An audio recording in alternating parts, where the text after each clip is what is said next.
شروع کی تو اس کے اندر اللہ تعالیٰ سے جو ہم کلام کر رہے تھے وہ الحمدللہ رب العالمین پہلے کہا جا رہا تھا کہ حمد ہے اللہ کے لیے جو عالمین کا رب ہے، یعنی ایک دور کے لیے جب بندہ کہتا ہے تو دور والے کے لیے کہتا ہے کہ حمد ہے اس کے لیے، یا تعریف اس کی بیان کرتا ہے، یا الرحمن الرحیم وہ اللہ کے جو رحمان بھی ہے اور رحیم بھی ہے، مالک یوم الدین اور وہ روز جزا کا مالک بھی ہے۔ لیکن یہاں پہ فوراً ہم کہتے ہیں کہ ایاک نعبد و ایاک نستعین، تیری ہی عبادت کرتے ہیں اور تجھے سے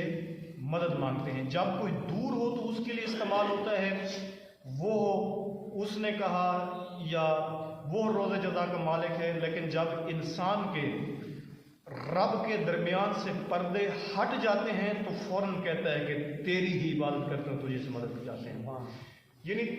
تیرا اس وقت انسان کہتا ہے کہ جب انسان کے آمنے سامنے کوئی بندہ موجود ہو۔ مثلا میں آپ سے کہتا ہوں کہ میں نے تیرا یہ قرضہ دینا ہے یا تو اسے یہ چیز طلب کرتا ہوں، فوراً ہی تکلفات ختم ہو جاتے ہیں اور تیرا کہنا شروع کر دیتے ہیں۔ پہلے ہم کہہ رہے تھے کہ وہ اللہ جو رحمان بھی ہے، وہ اللہ جو رحیم بھی ہے، وہ اللہ جو قیامت کے دن کا مالک بھی ہے،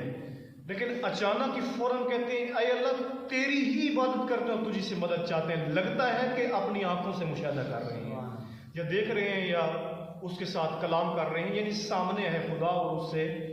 ہم یہ اظہار کر رہے ہیں تیری ہی عبادت کرتے ہیں، تجھے سے مدد چاہتے ہیں، تیرے علاوہ کسی کی عبادت نہیں کرتے، کسی کو سمجھتے نہیں ہیں۔ تذکرہ کرتا ہے انسان زبان سے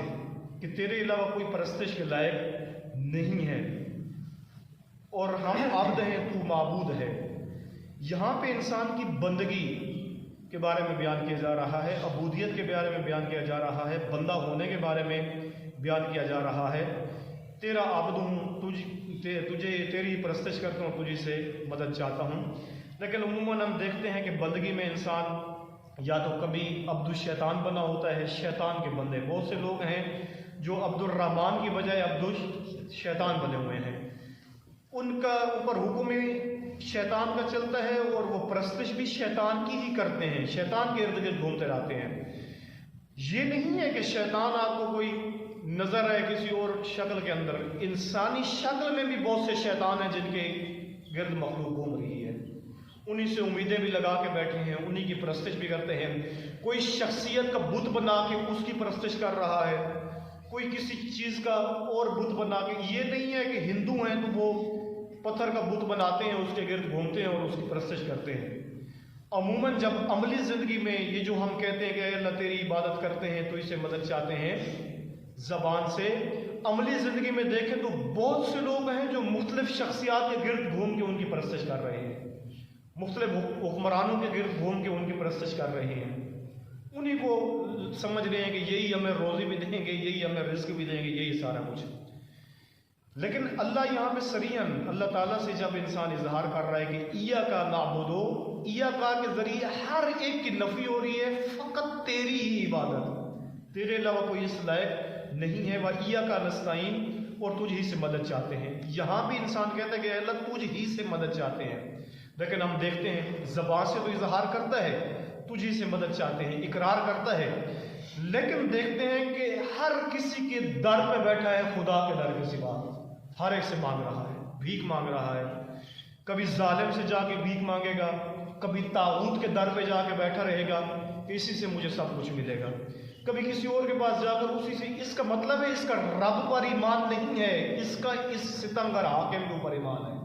اس کو سمجھتا ہے کہ یہ مجھے انصاف دے، اس کو سمجھتا ہے کہ یہ مجھے روزی دے، اس کو سمجھتا ہے کہ یہ میری مشکلات حل کرے گا، اس کو سمجھتا ہے کہ یہ میرے مسائل حل کرے گا، اس کو سمجھتا ہے کہ یہ مجھے مشکلات سے نجات دے گا، اس کو نجات دہندہ سمجھتا ہے۔ زبان سے کہتا ہے ایاک نستعین، تجھ ہی سے مدد چاہتا ہوں، لیکن عمل میں ہم نے دیکھا کہ اللہ سے مدد مانگنے کی بجائے انسان ہر ایک کے در پہ جا کے مدد مانگتا ہے، ہر ایک سے مانگتا ہے۔ یہ آپ نے مشاہدہ کیا ہوگا، ہر کسی کا دامن تھاما ہے کہ مجھے کچھ دے دو، میں فلاں چیز مانگتا ہوں، فلاں چیز طلب کرتا ہوں۔ امت کی مشکل ہو، رب کے در پہ نہیں آئیں گے، اپنی مشکل لے کر اللہ تعالیٰ سے آ کے اس کا حل نہیں مانگیں گے، قرآن سے آ کر اس کا حال نہیں پوچھیں گے، کسی بھی ظالم جابر طاغوت کے سامنے جا کر ہاتھ پھیلا کر بیٹھ جائیں گے کہ ہم تمہیں سمجھتے ہیں کہ تم ہماری مدد کرو گے۔ آپ نے دیکھا ہے کہ کتنی دنیا ذلیل ہو رہی ہے، رب کو چھوڑ کر آج یہ نتیجہ ہے کہ مسلمان ہر جگہ پہ رسوا ہو رہا ہے۔ اگر اسی آیت کے اوپر انسان ایمان لے آئے، ایاک نعبد و ایاک نستعین، اے اللہ صرف تیری ہی عبادت کرتا ہوں اور تجھ ہی سے مدد چاہتا ہوں، تو کسی کے سامنے بھی اس کو ہاتھ نہیں پھیلانا پڑے گا، کسی سے بھی کچھ نہیں مانگنا پڑے گا، بے نیاز ہو جائے گا۔ دنیا اس کے پیچھے ہوگی اور یہ دنیا سے بے نیاز ہوگا، اس کو اللہ بے نیاز کر دے گا، غنی کر دے گا، کسی کے سامنے نہیں جائے گا، یہ ہاتھ نہیں پھیلائے گا۔ لیکن چونکہ ایمان نہیں ہے ہمارا، ہم سمجھتے ہیں کہ یہ بندہ مجھے کچھ دے گا، میری جی مشکل کون حل کرے گا؟ جناب ماسٹر لیاقت صاحب میری مشکل حل کریں گے۔ میری مشکل کون حل کرے گا؟ جناب کون صاحب میری مشکل حل کریں گے، فضل صاحب میری مشکل حل کریں گے۔ جب اللہ کہہ رہا ہے کہ تم مجھ سے مدد طلب کرو، میں ہی تمہاری مدد کروں گا، میں ہی تمہیں مشکل سے نجات دوں گا،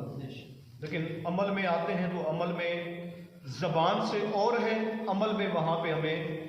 اور تضاد نظر آتا ہے کہ عمل میں واقعاً ہمارا ایمان ویسا نہیں ہے کہ جیسا ہونا چاہیے، رب پر جس طرح کا ایمان ہونا چاہیے۔ ایاک نستعین، تجھ ہی سے مدد چاہتے ہیں، تیرے علاوہ کسی کو اس قابل نہیں سمجھتے کہ وہ کوئی ہماری مشکل حل کرے۔